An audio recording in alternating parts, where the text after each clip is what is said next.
relations sont relativement bonnes parce que quand l'antenne a été créée en 2022, il y a un travail qui a été déjà fait, c'est-à-dire nous avons commencé par identifier toutes les entreprises assujetties à la CFPCA. Nous leur avons expliqué l'intérêt pour celles qui ne sont pas identifiées. Nous leur avons, une fois qu'on les a identifiées, nous leur avons expliqué l'intérêt de payer la contribution à la formation professionnelle continue. Et il y a des entreprises qui ont commencé à payer régulièrement. Et pour celles qui payaient avant, aujourd'hui, nous recevons leur plan de formation. Et celles qui ont également commencé à payer, aussi nous font parvenir leur plan de formation. Les relations sont très saines maintenant. Et en matière de formation, toutes les formations qu'on avait besoin, qu'on a exprimées l'année 2023, tout a été bouclé. On était même parti jusqu'à un certain niveau de demander plus. Et ça nous a vraiment marqué et la direction était vraiment marquée par le geste. Depuis que nous avons commencé à collaborer avec l'UNFPP, voilà, je vous avoue que ça commence à aller très bien. Peut-être que vous aurez aussi les échos de la formation reçue à travers nos employés. Nous avons une panoplie de formations parce qu'on a un plan de formation bien conçu.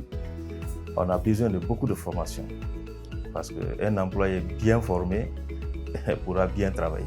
Nous avons même commencé déjà à exprimer nos besoins et nous allons continuer toujours. La formation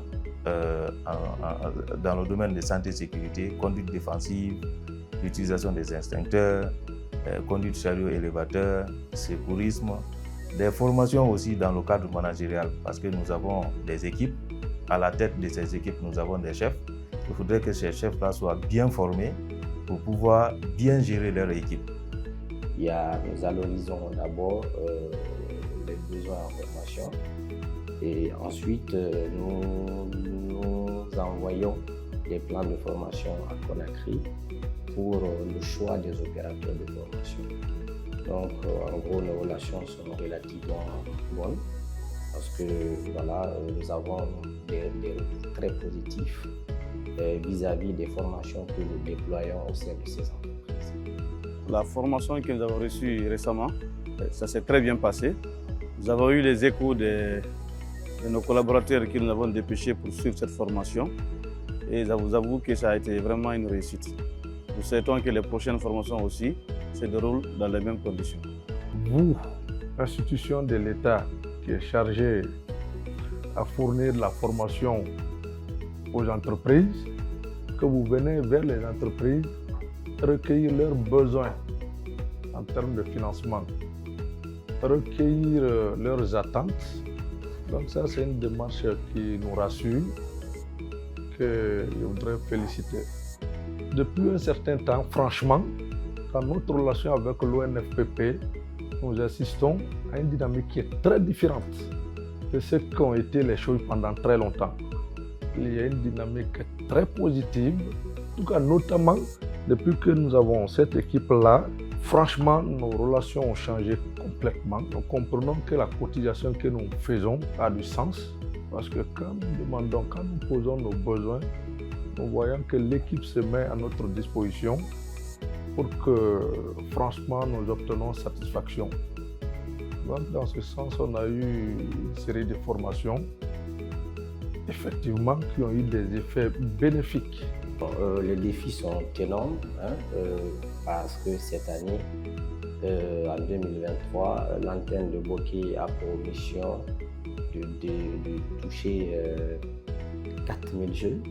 Et en ce qui concerne le formel, c'est-à-dire le personnel des entreprises, nous avons pour mission de déployer 60 modules de formation.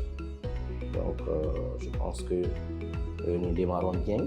En tout cas, le rythme est très bon en termes de défis. Et voilà. En termes d'entreprises qui cotisent chez nous, je pense que le seul souci que nous avons, d'ailleurs, nous remontons ces soucis-là au niveau de la direction, c'est surtout, nous n'avons aucun moyen de précision, c'est-à-dire que les entreprises qui ne payent pas la CFPCA, souvent nous leur adressons les courriers relatifs à ce paiement-là. Et puis ensuite, nous les relançons. Mais vu que nous n'avons aucun moyen de précision ici sur place, souvent ces entreprises-là ne nous prennent pas au sérieux. Donc, si la direction peut veiller à ce qu'on ait ces moyens-là pour que les entreprises puissent nous prendre un peu plus au sérieux, ça nous permettra d'avoir un peu plus de CFPCA, c'est-à-dire la contribution à la formation professionnelle continue à l'apprentissage, qui nous permet aujourd'hui de toucher plus de jeunes déscolarisés ou non scolarisés. En termes de recommandations, moi, ce que je recommande en ce moment, c'est surtout, c'est-à-dire que la direction veille à ce que les entreprises, le personnel, les responsables RH des différentes entreprises cotisantes soient formés à l'ingénierie de la formation, parce que nous avons assez de soucis à ce niveau-là, parce que lorsque les entreprises nous envoient leur plan de formation, au moment du déroulé de la formation, nous constatons souvent que les niveaux sont disparates.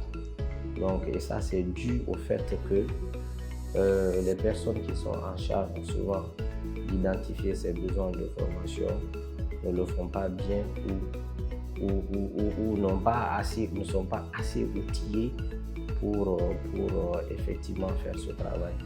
Donc si ce travail est très bien fait en amont, je pense que cela passe par un renforcement de capacité de ces personnes-là en ingénierie des dispositifs de formation.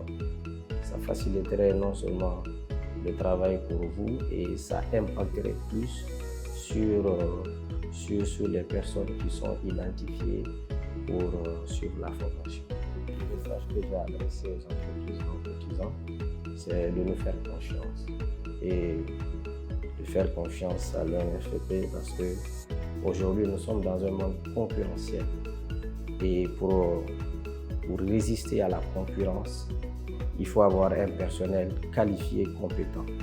Et l'ONFP est une institution forte et qui a les moyens et l'expertise qu'il faut pour gérer cette situation. Pour les entreprises qui cotisent, c'est de continuer à nous faire confiance.